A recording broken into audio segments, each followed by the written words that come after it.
kale nze lujja mukwano gwammwe mwenna abatulaba okwetolola ensi yonna tuli ku lunaku lwa masanyu twasembayo nga tuli ku kwanjula kw'abaana baffe kaakati tuli ku lunaku lwa mbaga ndi ne Senga Kusajjajja abakulira omukwano ate abagugabiddeko abaana naye kati lwaki olimba abantu bote nobaga petukulira omukwano mu nsi kyakabi abasebe ne banyabo mbalamusizaako mwebale kubeerayo Capiton Music mwebale okola mwebale emirimu lujja banayo olunaku lwaleero nsooka okwezaayoza omukulu Tone abeera ku kamera Tone atiikiddwa mu management okimanyi nti Avendisi tisimanya Avendi University mbadde sigimanyi Kavendisi mbadde sigimanyi mukulu Tone nkuyozaayozezaako ne Senga muyozaayoza nnyo naye lwaki tampisa okulya ku kimere ajja kuyita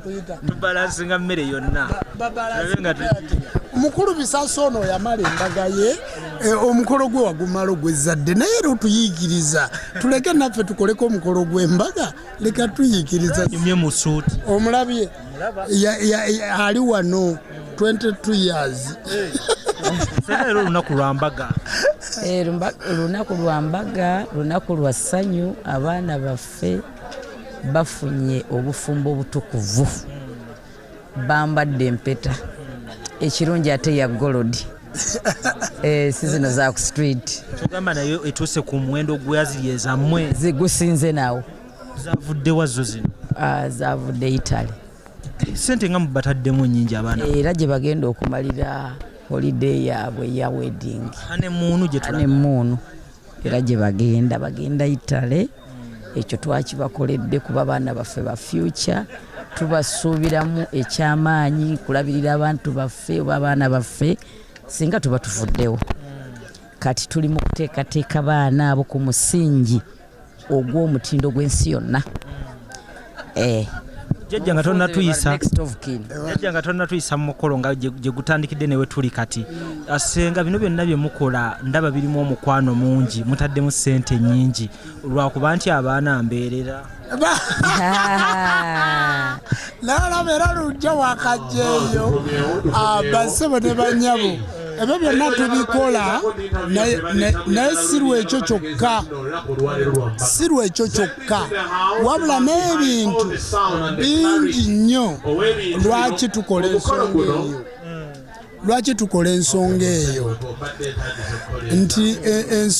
lwaki tukola ensonga eyo abaana abo twagala bagende babeera abaana ab'omuwendo ab'ekitiibwa kubanga ekyo bwe tunakyogerako nti abaana mbeerera abantu bajja kulowooza nti tukikomeza bukomi awo naye kye twogera kyekyo kyennyini abaana bwe babeera bw'obakuuma obulungi era olina obbakolera omukolo gwaki ogw'ekitiibwa kale nno basebo ne bannyabo abaana abo bwe batyo ebirala ebibadde mu ssinzizo lujja agenda kubibalaga ebibadde mu byonna Capiton Music tubaagala nnyo abantu baffe bannayuganda mwena tubeetaaga mukimanyi bulungi 17 America olwalero 10 naye 17 lugendo tugenda mu America era bane mutukubireko tuli mu kubo tujja tukubireko kale nno basebo ne banyabo kyenjagala okubasiibuza njagala kubagamba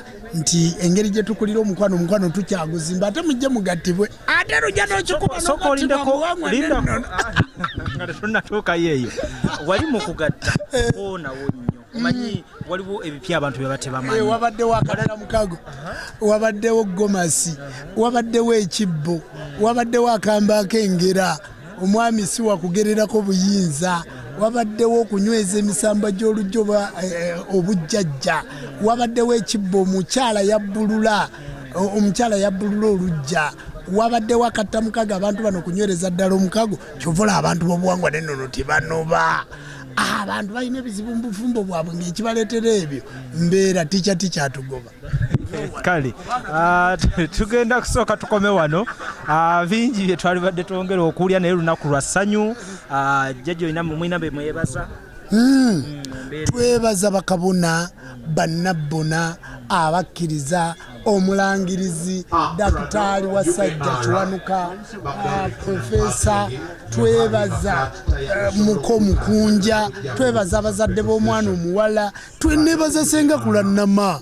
Senga Kulanama ataddewo ayewo omubiri, nebaza abantu bonna abakoze, nebaza Benz avuze abagole, nebaza abamawulire bonna, management yonna eteekedde abaana omukolo, tubeebaza Katonda wabajjajja. Naye nga tetugenda kwebaza nti twebaza abatusondeddeko ku mukolo, tebyabaddemu kusonda, wabula twebaza abatubeereddewo mwenna. Abaana mwe bali kuba bampisa, bino tebikolebwa mwana waabwe bwekiri. Era nga abantu bagamba nti kati lujja yadda. Bagenda kuddamu okubiraba owalujja. Bisaso buuza lujja yaddako bagenda kuddamu. Buuza ku bantu bisaso. Bisaso yakuze dda. Musajja mukulu anyombesa n'okunyombesa, va ku ngatto yange. Senga abantu b'e US bagambe ekisembayo. Abantu ba Amerika, ba Canada, tusookera mu Amerika, tuveewo tujje Canada, mutukubire ku simu zaffe 0789 67551 29 0772 623 akatebe lwaki obyogedde? Embaga etandikidde wano, kati tugende wamma ku bannannyini lunaku olunaku baluwambye dda. Kigenda okujjira kuba wanze naye bo beesobola. Kati simanyi be bali ku bato naye bonna abaliko beesobola. Nze olina kumpa abakazi bonna abo. Ate ne Doreen Mutibwa mumunteerako kuba naye yali muyimbi nnyo. Mba mwagalako bw'atabaako kiba tekijjudde. Njagala mujjuze bannange, nina bato gye njagala mukule. Kulekayo Kirevaje. Ayimba nnyo. Yayimbye nnyo, yayimbye bulungi. Njaganya abayimba obulungi nabyagadde. Namwe lujja biweddeyo. Alien Skin omuwaddi kolabo ndaba azikoze nnyo.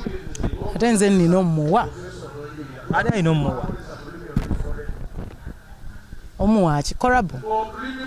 Kale wemba njogedde bubi. Ntereeza bambi, ntereeza statement yali badde etya. Alien Skin muganda wange era bw'aba neetaaza nfuna. Kati gwe omwagala nnyo singa ye bwanjagala. Oba nze bwe mwagala mbw'omusabira kolabo. Ajja wali muraga wali. Wali gochibulamu ku bigome byawe. Alien bantu bano baagala kolabo jangu mwana wange tukole. Muyise mwana mu ndongo. Alien kye kimufula omwana mu ndongo. Tumwagala mwana waffe muleke tumubikke biko obusuuka matata, we love you so much. Mukaleka akaana kafula tata mu ndongo woyita omuntu omwana kiba kibulamu. Ye mwana yakajja naye nga wakabi. Abantu bagamba byayimba tebiriyo. Tebanabiwa budde, babiwa obudde, tewali ndongo etaliyo. Kasitogiwa obudde obaako kyoginyumirwamu. Endongo ya Alien Skin olaba gyeri? Gyeri. Kyova olaba ogimanyi. Gyeri nnyo yeriko kati. Munyumira music wa Alien Skin? Munyumirwa nnyo. Muwuliza. Ali kuki? Tali bulungi. Batugaye bbawa ameketa amanyi. Saaliyo asula na mukazi we. Nze sisula na bbaawe.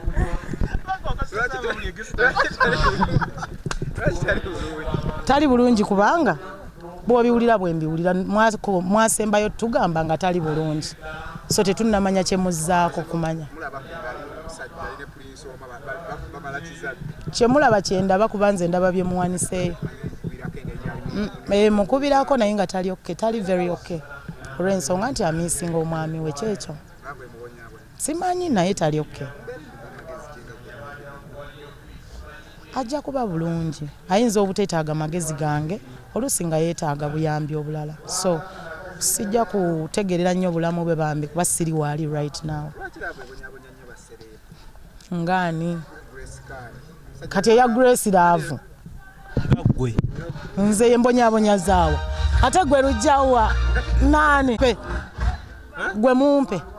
Gwe menyeraayo bw'osuubira nti mbaba tolinga nkulage.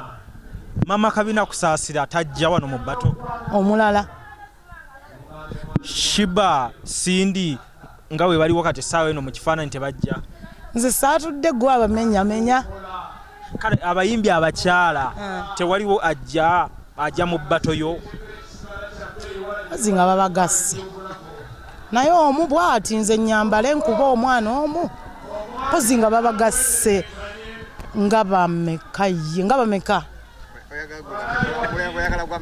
nze njagala bonna bannange nze bweba show ya bata nga nze mukola ensobi ne mumpa omuyimbi omu gazato bakazi bonna babaweekereko n'abayimbi basajja baabwe n'emabega nze njagala ku batolinga bonna omu kati omu ayimbe ki asobola okuba nga alina hits nga nnyingi naye njogera ku kuyimba si ku hits si ku management biki ebyo genda ogambe banno mugattegatte abayimbi bonna abakyala n'abaami baabwe bati mwenna mbaagala mu masimu bino ebiriwo iPhone Nokia goli simu ki zonna nzaagala ate bwe naayawula Nokia ne iPhone munaabampa bonna nze mumpe bwakyekyeka bagamba mu nsawo mubaamu Nokia oteekamu na iPhone buli kimu nkyagala nkirina Nokia kwe nkwatira emirimu kaakali iPhone yiyo byonna mbirina manye enkola yabyo kyova agambye ti byonna binteremu layini ompe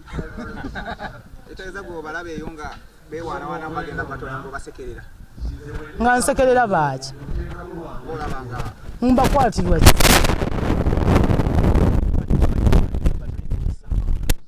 kubanga mubasakoleshi ate nga bo beesobola kizibu nti bwenkola ekintu kyange njagala nnyo buli wemba nnyimbye kwegamba omutima gwange n'obwongo bwange mbugamba nti eyo sho tetugenda giddamu okitegedde so that's why buli wemba nnyimbye nkozesa that energy kyenkola nkyagala ate mba mmanyi nti nasasuddwa kikola lwaki mba sikikola yeah.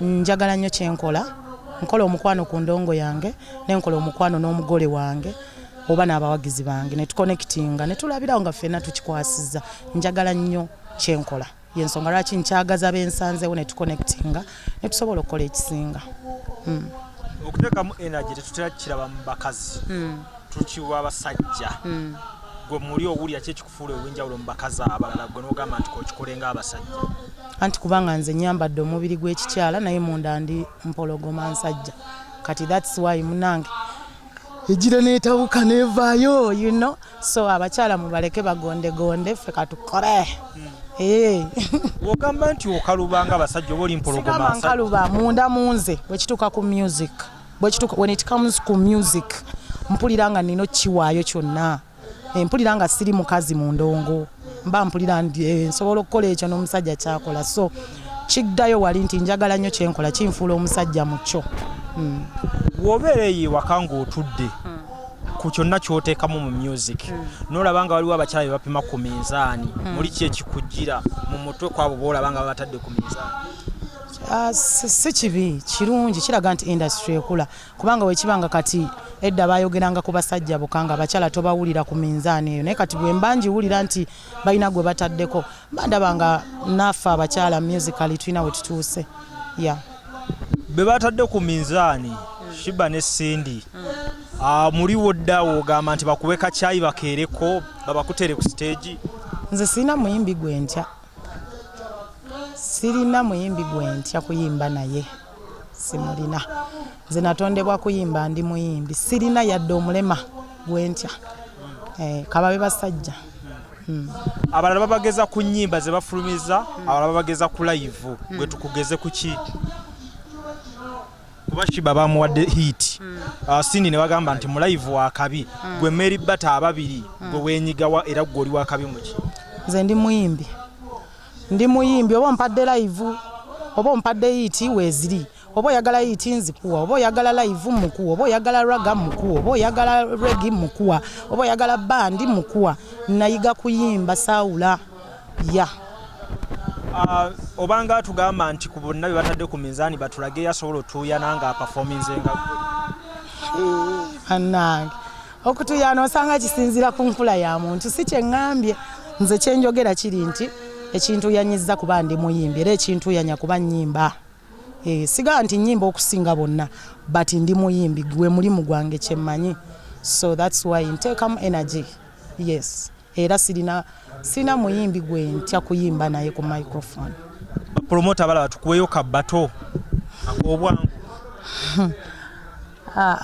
Tebalina kumpa bato. Bampe bayimbi baabwe bonna naawe. Kati bato naani? Kati gwe woba olaba naani?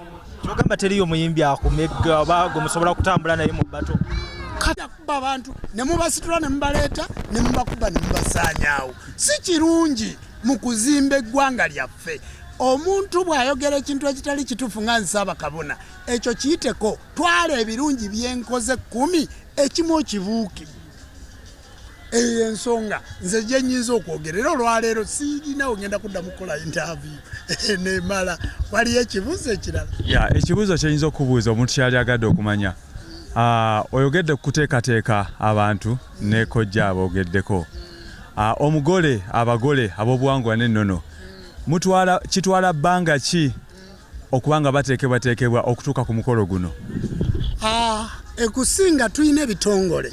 Kati ono ye Ssaabatinzi, ekyo teyakikunyuma. Ekigambo Ssaabatinzi kitegeeza okutinda olutindo ku lulala. Nti bwe tuba n'eggwanga Uganda tuteekawo olutindo okuligatta ku Rwanda. Bwe tuba n'eggwanga Uganda tuteekawo olutindo oligatta ku Kenya. Ye Ssaabatinzi yagatta enzikiriza eno ku mawanga amalala. Era mu kujja wano yalinnya ennyonyi. Ng'ava mu mirimu gy'akolera emitala w'amayanja najja akole ensonga eno.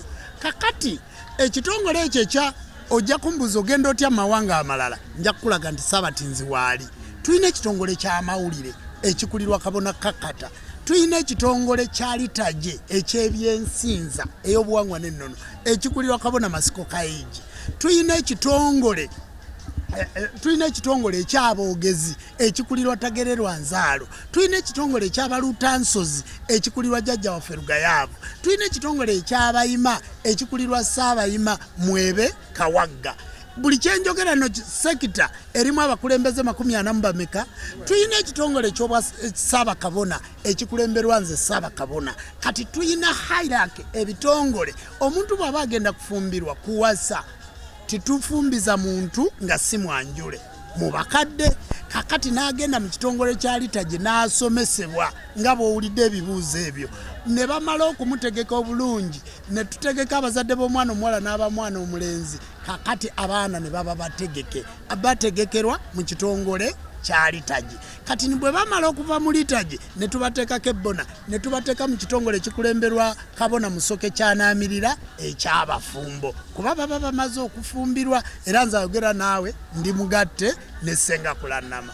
Kati enteekateeka eyo waliyo bannaalongo, waliyo bassaalongo abateekateeka omwana omulenzi, waliyo bannaalongo abateekateeka omwana omuwala. Tumuyisa mu kitundu eky'obwomwoyo nga tukozesa abakulembeze abo. Mulangira kojja, embaga ezisinga ze tulaba zibeerawo lwa 6.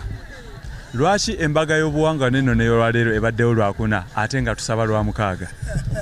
Kakati ekyo kye nsobola okwogera ennaku zino nga bwe muziwulira amakulu ge gazisaako ab'amadiini amalala gasibuka mu buwangwa bwabwe. Ffe ennaku zaffe zino zonna okuva ku lunaku olusooka lwe lwa Mukasa okutuuka ku lwawango ennaku ezo zonna z'abajjajjaffe zonna nkulu. Olunaku lwaleero lwakiwanuka era w'amaanyi. Teri buyinza bagole bo beetaaga nga tebalina kiwanuka kubanga kankubuulire kiwanuka omutegedde oyo endiga yamutomera taliko masannyalaze gasobola kuzaala. Kakati endiga ya jjajja waffe kiwanuka baba kati yagenda wa kiwanuka. Ate abagole bantu beetaagamu ezzadde toyinza babuusa kiwanuka. kubanga omukolo gwa bufumbo lwe lunaku noloki olwokuna mutukkirize bassebo ne banyabo olw'embeera y'obudde tukkirize pulezenta tukusibulire wano kubanga MC oli mulindwa asobola okusigala naye MC atugamba obudde tweyanziza nnyo ebidongo biri tweyanziza nnyo baka bwe mutuwadde katusuubire nti abalabi baffe bategedde ensonga zonna nga bwe zirambikiddwa bagenda kumulaba ku live agenda kuyimba agenda bakuba omuziki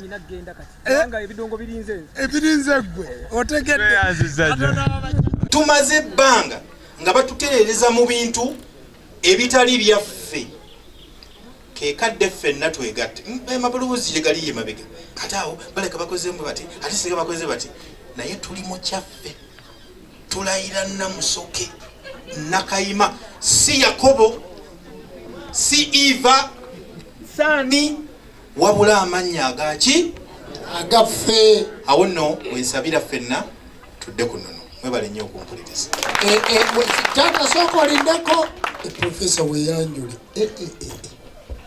nzize n'omuliro gw'amaanyi olw'essanyu eringi lyempulira nze omulangira Wasajja Kiwanuka omu ku bantu abeegatta ku Ssaabakabona okugenda mu gavumenti ne tweggyako amannya ag'abazungu mu butongole nze siririna nze Kiwanuka erinnya lyange ery'obwomwoyo mu mateeka nzaalibwa muto wa Ssaabasajja Kabaka wa Buganda olw'okuba nti yaseerera nkuziddwa Ssaabasajja Kabaka wa Buganda nga kitange ndi muzzukulu wa Ssekabaka Muteesa II ndi muzzukulu wa Ssekabaka Mwanga Basamulekere wa Ssekabaka Daudi Chwa ndi mwana omulangira asibuka Masiro Kasubi wa Ssekabaka Muteesa Luwangula Mukabyo olubereberye nsanyuse nnyo weewaawo tweyanzege ssebo w'ekitiibwa Ssaabayima eddakiika emu bassebo ne banyabo sirina kyakukolera bakulembeze waaliwo bootasobola kubuusa maki Ssaabayima w'enzikiriza oyo gwe mulaba ayimiridde yatuuza Ssaabakabona agulumizibwenga atenderezebwenga aweebwenga ekitiibwa mwebale nnyo mwebalire ddala mugende mu maaso omukono ngutaddeko bassebo ne banyabo mu kaseera kano sigenda kuzaako kigambo kirala ffenna tugatte emikono gyaffe olw'obudde buno bwe tuyituddemu era bwe tulaba olwaleero ffenna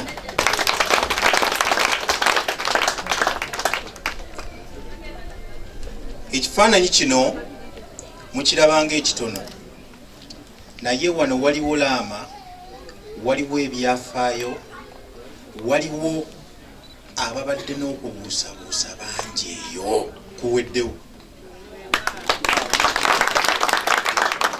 ekikolwa kino kirina ekigambo essuubi erikiwandiikiddwamu nga kigazi nnyo tetutasobola na kutandika kutaggulula kubanga enzikiriza yonna eno yensibuko yaayo nti entandikwa bw'ebeera bweti tumanya abaana abagenda okuva mu bufumbo buno baweereddwa omusingi balina abeeyimiriza mu balabye abeeyimiriza abo balondeddwa okutambula n'abantu bano okulaba nga byonna ebitambulira mu bufumbo bino bwebyo ebizimba enzikiriza wamu n'obuwangwa bwaffe nze ebigambo byange sigenda biwanvuya wabula abantu bonna betuzze tugamba nti akadde kano twazuukuka